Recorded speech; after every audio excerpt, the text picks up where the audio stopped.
Back to this book. I'm going to cheat and just look at some of these names. Jonathan Winthrop, William Bradford,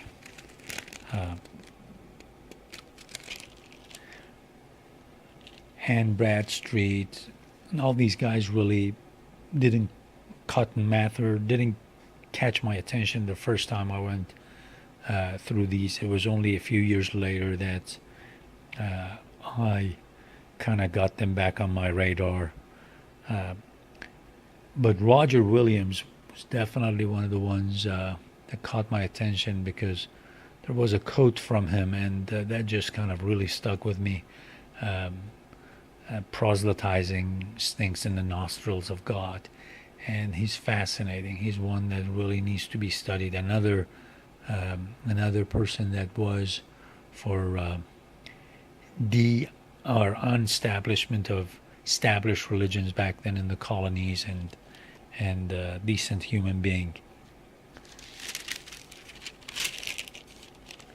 The same thing with Jonathan Edwards. I really didn't spend any time on him at the time.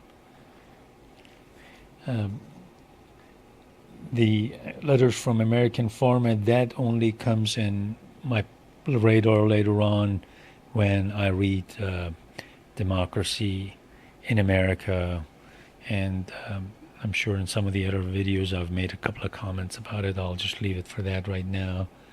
And then, of course, the Federalist Papers were I read them for the first time in early 1990s. Yeah, a lot of these people, other than Emerson and Thoreau, really didn't catch my attention the first time around. And I'm glad they didn't, because I needed a little distance to be able to come back to them and appreciate them.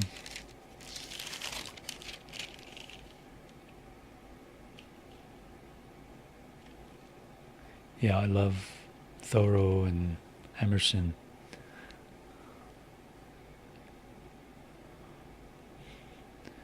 That essay, Slavery in Massachusetts, is just awesome. A plea for Captain John Brown. And of course, Resistance to Civil Government. Walden is awesome. For those of you who hear this and are about to go dip in the waters of Walden, not literally, but aesthetically, read Walden. Just don't be disappointed if you see a lot of phrases that will not at first make sense to you. Just get a nice annotated version and give it time. Give it time. Once you read him a few times, hopefully over and over, he'll make more sense. And then, of course, you'll need if you become scholars of his life, or really listen to scholars or read scholarly books, you'll see how take a look at his journals, or at least parts of his journals would be beneficial. And of course, Frederick Douglass and Whitman and Lincoln, they all really came back on my radar later on. It would be a shame for me not to read a sentence from the letter Jefferson wrote to Peter Carr in 1787, A Young Man's Education.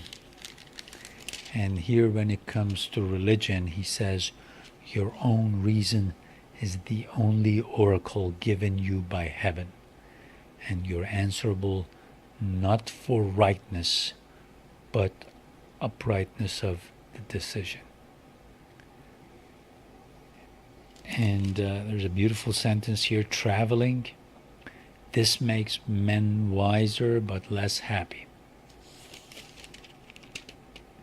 And of course, here in about Italian and Spanish languages, the Spanish says, bestow great attention on this and endeavor to acquire an accurate knowledge of it. Our future connection with the Spain and Spanish America will render that language a valuable acquisition. The ancient history of that part of America, too, is written in that language. I send you a dictionary. And then over here in 1818, nearly 33 years after he writes that, this letter on women's education will come over here, and he'll make a comment on English language and some of the authors that he thinks will be good reading. The French language become that of a general intercourse of nations, and from their extraordinary advances, now the depository of all science, is an indispensable part of education for both sexes. In the subjoined catalog, therefore, I have placed the books of both languages indifferently, according as the one or the other offers what's best. Again, I think this little paragraph would be relevant to my suggestion of a common language for humanity, and it's the language you're hearing now. I think we have to adopt a common language and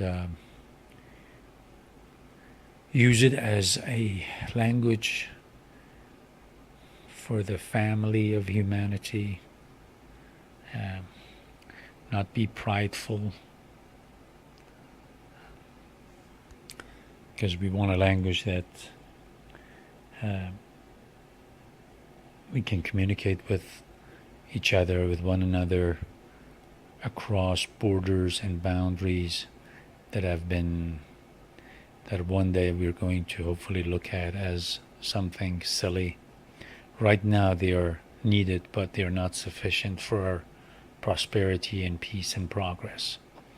So we need this common language, and I'll call it Zamini.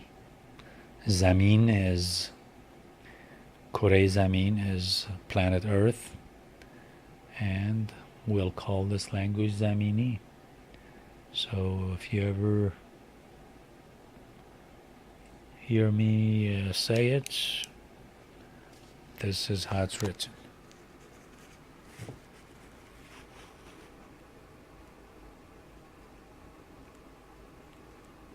Zamini in Farsi, and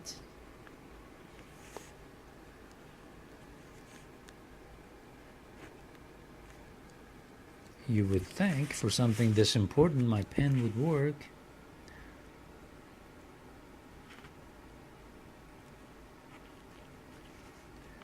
Zamini. There's an I at the end, by the way.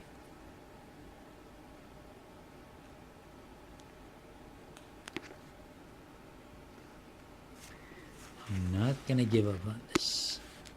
Let's do this. Zamini. There we go. That's our official linked language, common language, adopted language.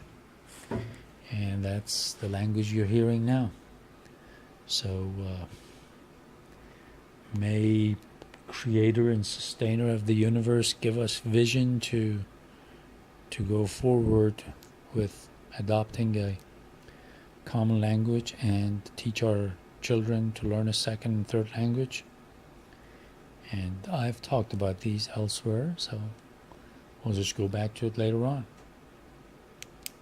Peace.